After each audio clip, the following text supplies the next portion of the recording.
Hello my dear student, स्वागत है आपका हमारे सरस्वती क्लासेस के यूट्यूब चैनल पे। मैं विनय प्रजापति, आपका कॉमर्स टीचर।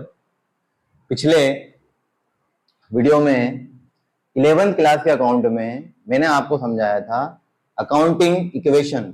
अकाउंटिंग इक्वेशन का जो फॉर्मूला होता है बच्चों, वो होता है assets equal to liability plus capital. जितनी असेट है उतनी हमारी मार्केट में क्या होना चाहिए, लायबिलिटी। असेट्स इक्वल टू क्या होती है बच्चों, liability plus capital.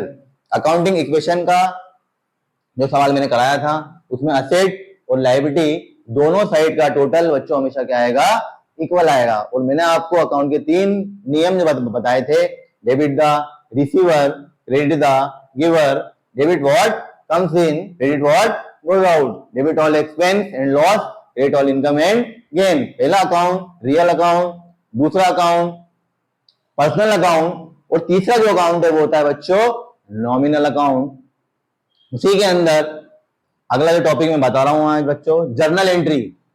Journal entry जो होती है उसमें एक साइड डेबिट होती है, एक साइड बच्चों क्या होती है, क्रेडिट होती है। अकाउंट के तीनों नियम उस नियम के अंदर फॉलो होंगे, उस चैप्टर में फॉलो होंगे। तीनों नियम आप कभी भी अकाउंट पढ़ें, कॉलेज तक पढ़ें, सीए करें, सीएस करें, कुछ भी करें बच्चों, ये तीनों नियम हर जगह फॉलो होते हैं। तो पिछले चैप्टर में मैंने आपको 11th क्लास के अकाउंट के अंदर अकाउंटिंग इक्वेशन के बारे में समझाया था। इसका फॉर्मूला मैंने बताया आपको, assets equal to liabilities plus capital. वापस से मैंने रिपीट करे तीनों लॉ अकाउंट के अंदर, रियल अकाउंट, पर्सनल अकाउंट और nominal account.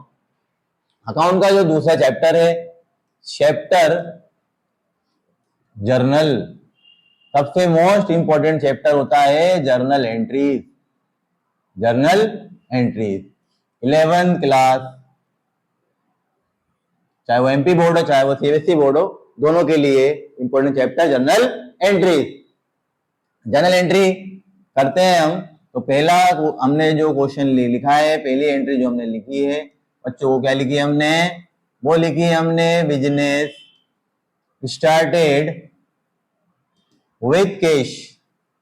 Business started with 50,000 रुपए से हमने कोई बिजनेस चालू किया।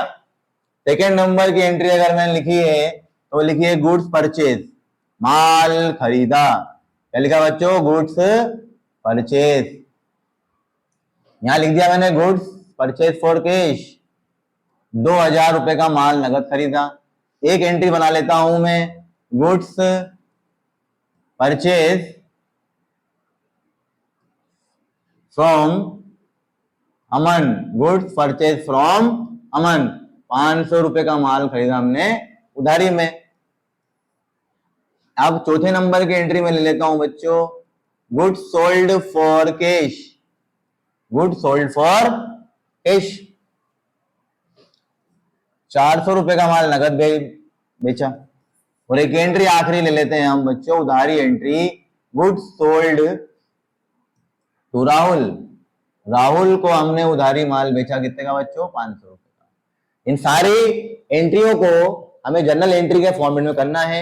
वो तीनों नियम यहाँ पे काम आएंगे, real account, personal account, nominal account. Journal entry करने से पहले जर्नल एंट्री का जो फॉर्मेट होता है बच्चों, जर्नल एंट्री का जो नॉर्मल जो फॉर्मेट है बच्चों, सबसे पहले हमने क्या लिखा यहाँ पे, जर्नल एंट्री। इसके नीचे हमने लिख दिया बच्चों क्या, इन द बुक्स ऑफ। अगर किसी की किताब का नाम नहीं लिखा तो हम डैश कर देंगे। जर्नल एंट्री बनाने से पहले सबसे पहले उसका फॉर्मेट इंपॉर्टेंट है बच्चों। क्या लिखा ऊपर, journal entry in the books of. नाम नहीं है तो डेट करके छोड़ दें आप। सबसे पहला कॉलम बच्चों जो बनता है वो बनता है डेट का। सेकेंड कॉलम बच्चों जो बनता है वो बनता है पर्टिकुलर का। सेकेंड कॉलम बच्चों जो बनता है वो बनता है एलएफ का। एलएफ का कोई काम नहीं है, फुल फॉर्म होता है लेजर फोलियो। एक कॉलम बनता है बच्चों डेबिट का और एक कॉलम बनता है बच्चों क्रेडिट का। सवाल काफी बड़ा है, पूरे इसके अंदर सवाल नहीं आएगा, तो मैं एक पास के अंदर एक छोटा सा कॉलम एक और बना लेता हूं। नेक्स्ट पेज के लिए मान लेते हैं अपन, वापस से क्या लिखा मैंने, डेट, फिर क्या लिखा मैंने, पर्टिकुलर बच्चों, वापस क्या लिखा मैंने, एलएफ, फिर क्या लिखा है डेबिट, और फिर क्या लिखा बच्चों मैंने क्रेडिट। फॉर्मेट बनाना है, पूरे ढंग से बनाना है, पूरा फॉर्मेट बंद करना है। डेट, पर्टिकुलर, एलएफ, डेबिट और क्रेडिट। एलएफ का मतलब होता है बच्चों लेजर फोलियो, इसका भी हमें यहाँ पर कोई काम नहीं है। ऊपर क्या लिखा हमने बच्चों, general entry in the books of date date date. ये 5 एंट्रियां जो मैंने दी है, ये पांचों एंट्रियों के अंदर वो सारे रूल काम आएंगे। सबसे पहले एंट्री बच्चों लिखी है, डेट के कॉलम में अगर डेट दिए तो डेट डालना, अदरवाइज 1 2 3 4 5 सीक्वेंस नंबर। सबसे पहला लिखा है यहाँ पे, बिजनेस चालू करा, क्या लगाया बच्चों, कैश लगाया 50,000। जब भी बिजनेस हम चालू करते हैं तो पैसा हमारे पास आता है, जो चीज आती है वो क्या होती है बच्चों, डेबिट। डेबिट व्हाट कम्स इन। और बिजनेस चालू करने के लिए वर्ड यूज होता है, इसका नाम होता है कैपिटल। और कैपिटल हमेशा बच्चों क्या होती है, क्रेडिट होती है। सबसे पहले मैंने यहाँ पे लिखा बिजनेस चालू करने की एंट्री कैश अकाउंट डेबिट। ऊपर वाली लाइन को हमेशा डेबिट बोलेंगे और नीचे वाली लाइन को हमेशा क्रेडिट बोलेंगे। डेबिट के लिए क्या यूज करेंगे बच्चों, डेबिट। और क्रेडिट के लिए क्या यूज करेंगे बच्चों, टू का यूज मैंने आपको पिछली बार बताया था। सबसे पहले क्या लिखा है, बिजनेस चालू करा, क्या लगाया बच्चों, कैश लगाया 50,000 रुपए। Cash account debit to capital account, cash account debit to capital account. इसके नीचे क्या आती है बच्चों, नरेशन आती है। जो हमने लिखा है, जो हमने चीज करी है वही नरेशन है। Business started with cash, line 1। 50,000 रुपए की अमाउंट है बच्चों, तो 50,000 रुपए डेबिट में आएंगे और 50,000 रुपए क्या आएंगे बच्चों, क्रेडिट में आएंगे। अब शुरू करते हैं हम सेकंड नंबर की एंट्री बच्चों। वहां लिखा है गुड्स परचेज करा नगद, गुड्स परचेज करा अमन से। कैश वर्ड का यूज नहीं हुआ, इसका मतलब उधार ही एंट्री है। अगर नाम लिखा आ जाए तो उधार है, क्रेडिट लिखा आ जाए तो उधार है। तो बच्चों गुड परचेज करा, परचेज मैंने आपको बताया था हमेशा डेबिट होता है। परचेज हमेशा ऊपर आएगा बच्चों, कहाँ आएगा, ऊपर। चाहे नगद खरीदो चाहे उधार खरीदो, परचेज हमेशा ऊपर आएगा। यहाँ लिखा है परचेज गुड फॉर कैश, तो परचेज को मैंने क्या कर दिया बच्चों, डेबिट। और नगद माल खरीदा है तो नीचे कैश को मैंने क्या कर दिया बच्चों, क्रेडिट कर दिया। 2,000 रुपए का माल नगद खरीदा, 2,000 रुपए डेबिट में, 2,000 रुपए क्रेडिट में। यहाँ पे अकाउंट का रूल जो फॉलो हुआ है, जो वस्तु आई वो डेबिट, जो वस्तु गई वो credit. Debit what comes in, credit what goes out. Purchase account debit to cash account. Narration क्या बनेगी बच्चों, वही जो ऊपर लिखी है, गुड्स परचेज करा है हमने, goods purchase for cash, line 1। क्या लिखा है, गुड परचेज फॉर कैश। अब जो थर्ड नंबर की एंट्री है बच्चों, तो थर्ड नंबर वाली जो एंट्री है वहां पर भी लिखा है माल खरीदा, पर उधार खरीदा है, कोई दिक्कत नहीं है। माल खरीदा है हमने बच्चों, तो परचेज तो हमेशा डेबिट ही रहेगा। ये लिखा परचेज अकाउंट डेबिट। नीचे नाम आ जाएगा बच्चों काय का, अमन का। अमन के आगे अगर आपको अमन के आगे अगर आपको अकाउंट लगाना है तो किसी भी नाम हो, किसी व्यक्ति का अगर नाम हो तो उसके आगे अकाउंट लगाने से पहले उसमें एस लगाना पड़ता है, apostrophe comma s. Purchase account debit to Aman account. और अगर आपको किसी नाम के आगे अकाउंट नहीं लगाना है, किसी पर्सन के नाम के आगे अकाउंट नहीं लगाना है, तो केवल क्या आ जाएगा, परचेज अकाउंट डेबिट टू अमन। यहां पर लिखेंगे हम गुड्स परचेज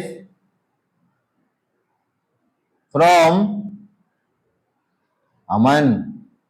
माल खरीदा किससे बच्चों, अमन से।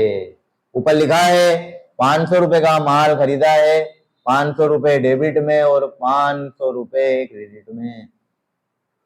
सबसे पहले मैंने जो एंट्री बताई बच्चों वो क्या लिखी है, बिजनेस चालू करा, क्या लगाया, कैश 50,000 रुपए। यहाँ लिखे cash account debit to capital, 50,000 debit में, 50,000 क्रेडिट में। लिखा नगद माल खरीदा, उधार माल खरीदा, नगद माल खरीदा, उधार माल खरीदा। माल खरीदने के लिए परचेज हमेशा डेबिट होगा, परचेज हमेशा डेबिट होगा। नगद के लिए नीचे कैश आएगा, उधार के लिए नीचे नाम आएगा, कोई दिक्कत। चलो एंट्री नंबर 4 करते हैं। एंट्री नंबर जो 4 है वहां पे लिखा है good sold for cash, good sold to Rahul. यहाँ पे माल बेचने की एंट्री बच्चों, खरीदने की नहीं, बेचने की एंट्री है। जब माल बेचेंगे तो माल जाएगा, इसका मतलब जो जाएगा वो क्रेडिट होगा। तो माल बेचने के लिए वर्ड यूज होता है बच्चों सेल्स। सेल्स हमेशा कहाँ आएगा बच्चों, नीचे। 5वें नंबर की एंट्री में बच्चों सेल्स कहाँ आएगा, नीचे। परचेज कहाँ आया था बच्चों, ऊपर आया था डेबिट में। सेल कहाँ है बच्चों, नीचे आया। अब परचेज में कैश कहाँ आया था बच्चों, नीचे आया था। नाम कहाँ आया था, नीचे आया था। यहाँ उल्टा हो जाएगा, यहाँ पर नगद माल खरीदा है तो बच्चों कैश कहाँ आ जाएगा, ऊपर, क्योंकि पैसा आ रहा है और माल जा रहा है। यहाँ पे उधार माल बेचा है राहुल को, तो सेल्स में माल जा रहा है, जिसको माल बेच रहे हैं वो पाने वाला, वो क्या होगा बच्चों, डेबिट होगा। जस्ट उल्टा होता है, सेल्स आती है नीचे, परचेस आता है ऊपर, यहाँ पे कैश नीचे, नाम नीचे, यहाँ पे कैश ऊपर और नाम ऊपर। सिंपल सा है। नरेशन क्या लिखनी है बच्चों, ये लिखा मैंने सबसे पहले, good sold for cash, good sold for cash, good sold for cash. फिर लिखा है यहाँ पे Rahul account debit to sales account, तो यहाँ पे आ जाएगा बच्चों गुड्स सोल्ड टू राहुल। ये आ गई बात बच्चों। ये अब लिखा है 400 का माल नगद बेचा है बच्चों, तो 400 इधर, 400 इधर। फिर लिखा है नगद माल के बाद उधार माल बेचा बच्चों, 500 रुपए यहाँ डेबिट में और 500 रुपए बच्चों क्रेडिट में। आखिरी में सवाल एंड होने के बाद में उसका टोटल लगाया जाता है। इधर लिखा है 5000, इधर लिखा है 2000। आप डेबिट और क्रेडिट किधर का भी टोटल लगा लें, जनरल एंट्री में आप एक साइड का टोटल किधर का भी लगा लें, दोनों साइड का टोटल हमेशा इक्वल आएगा बच्चों। 5 और 2 7000, 7500, 500 मिला है 8000, 8900। इधर का टोटल कितना है बच्चों, 8900। इधर का टोटल कितना है बच्चों, 8000। ऊपर की सिंगल लाइन, नीचे की हमेशा बच्चों क्या होती है, डबल लाइन। फिर से बता देता हूं एक बार, यहां पर क्या लिखा है बच्चों, 5000, 2000, 7000। क्लियर है बच्चों, 5000 में दो जोड़े कितने, 7000। 7000 कितने हो गए बच्चों, 500, और ये कितने हो गए, 500 बच्चों। तो यहाँ पे 9 की जगह बच्चों कितना हो गया, 8400 है। 500 में डबल काउंट कर लेता, कोई बात नहीं बच्चों।